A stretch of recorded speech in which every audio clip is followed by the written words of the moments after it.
So have you ever looked at your bank account, maybe reviewed your spending, and just felt that little knot of stress? Oh yeah, that where does it all go feeling. Exactly. Or maybe you just wished you had, I don't know, a clearer path, or even just the right words to talk about money confidently. With a partner, or even just figuring it out for yourself. It's tricky stuff. It really is. It feels universal, this whole personal finance thing, but it often feels, well, confusing, overwhelming sometimes. Definitely. Well, today we're actually doing a deep dive right into that challenge. We found this really comprehensive guide. Yeah, it's designed specifically to help people, master those real-life money conversations and the practical side of managing it all. Think of it like a shortcut, maybe.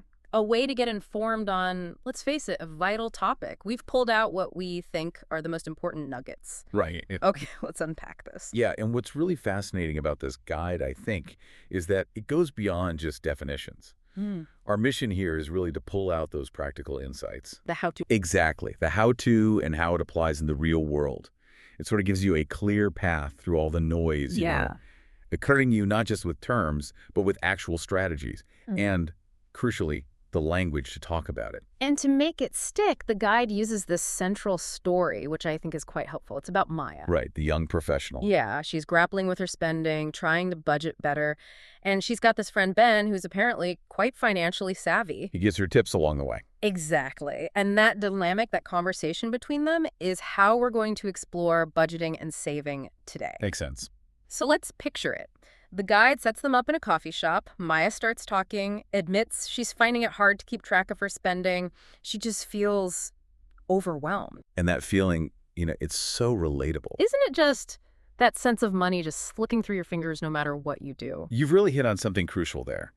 That feeling is common, and the guide actually emphasizes that, admitting it, like Maya does. That's not failure. It's the first step.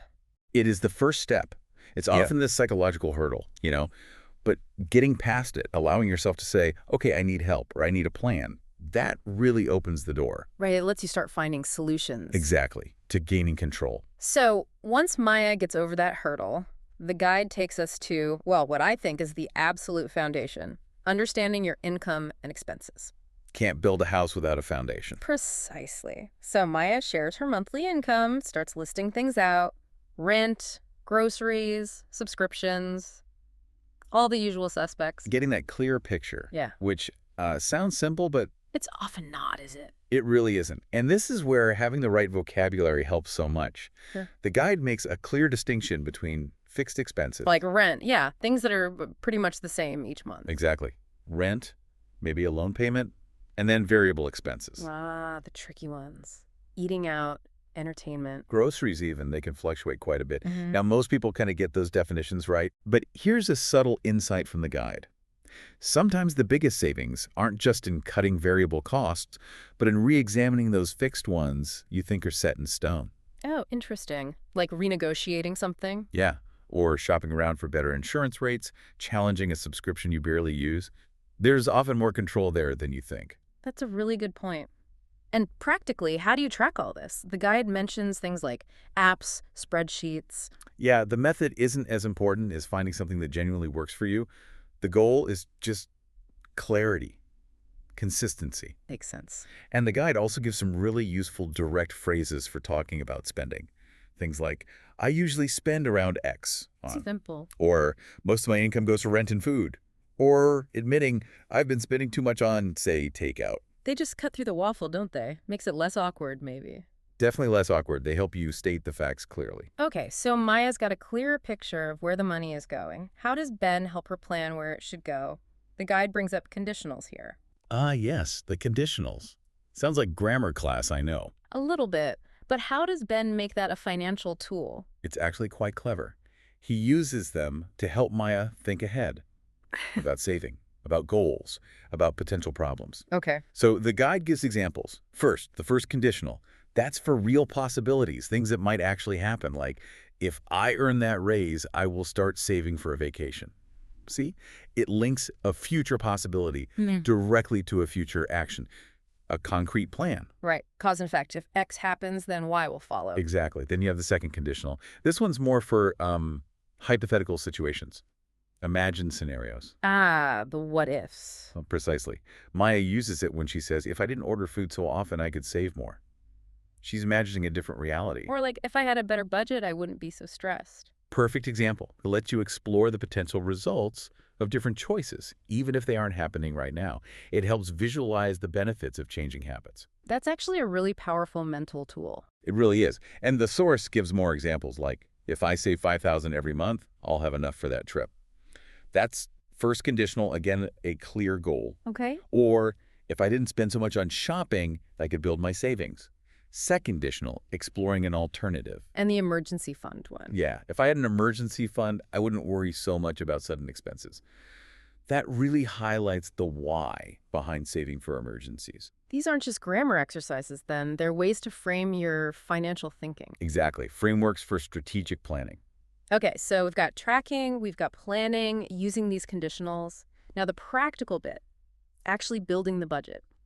Ben helps Maya with a monthly plan. Right, putting it all together. And here the guide introduces some key budgeting terms. Like, Well, obvious ones like budgeting categories, housing, food, transport, savings, yep, fund money, dividing it up. makes sense. It also mentions zero-based budgeting. Ah, yeah, I've heard of that. Where every single pound or dollar gets assigned a job. That's the one. Nothing left unassigned. It forces you to be intentional. And then two really critical concepts. The emergency fund. Money just for unexpected stuff. Crucial. And automatic savings. Setting up those regular transfers so you don't have to think about it. Exactly. It removes the friction, makes saving happen almost passively. It's incredibly effective. And again, the guide gives us some direct language for this, right? Phrases for budgeting. Yes, very clear ones like set aside 20% of your income. Just a clear instruction or goal. Or the hard part, stick to your budget. Easier said than done sometimes. Tell me about it. And cut down on non-essential spending. Sometimes you just have to be blunt with yourself. These phrases are like little anchors in a financial conversation, aren't they? Very direct. They really are. No ambiguity. Of course, life happens. It's not always smooth sailing. The guide brings up unexpected expenses. Maya needs to repair her phone. Yep, the classic curveball. And suddenly her budget is under strain. That's so relatable. The boiler breaks. The car needs tires. Always something, isn't there? And this is where Ben gives that vital advice about the emergency fund. The rainy day fund. Exactly. The guide really hammers home how important planning for the unforeseen is, because things will go wrong. And having that cushion stops a small problem from becoming a big debt, potentially. Precisely. It prevents an unexpected cost from completely derailing everything or forcing you into bad decisions. And related to that, I suppose, is the idea of saving goals, not just for emergencies, but other things too. Yeah, the guide touches on setting both short-term goals, maybe like saving for a new laptop, and long-term ones, like a house deposit or retirement. Having those specific goals gives you motivation, right? Makes the saving feel worthwhile. Absolutely. It gives saving a purpose beyond just saving. And again, simple phrases help. Set a savings goal. Seems obvious, but saying it makes it real. It does. Or I try to save for big expenses ahead of time. It's about being proactive. So what does this all mean for you listening right now? We've walked through Maya and Ben's journey, and it really does give a practical framework for, getting a handle on your finances. And it shows how empowering it can be, not just to understand your money, but to actually be able to talk about it clearly, confidently. Yeah, and connecting this to the bigger picture, this deep dive, it isn't just about memorizing terms. No. It's more about developing that critical thinking mindset around your money, building confidence so you can handle real-life situations with, hopefully, a bit more ease. And fewer of those knots of stress we talked about at the start. Hopefully. And that really is the key takeaway, isn't it? Understanding is step one, but putting it into practice, using these ideas, using this language, that's where the real change happens. That's where confusion starts to turn into control. Yeah, where you feel like you're driving, not just being taken for a ride. Well put. And this raises, I think, an important question for you to maybe mull over after this. What specific phrase or concept from our chat today will you actually use to describe or think about your finances this week? Maybe you'll look at your fixed versus variable costs differently. Or maybe try framing a goal using one of those conditional sentences. Exactly. Could you maybe formulate a goal like, if I cut down on X, I will save Y? How might just that one small action, that one shift in thinking or language impact your financial planning, even just for the next month?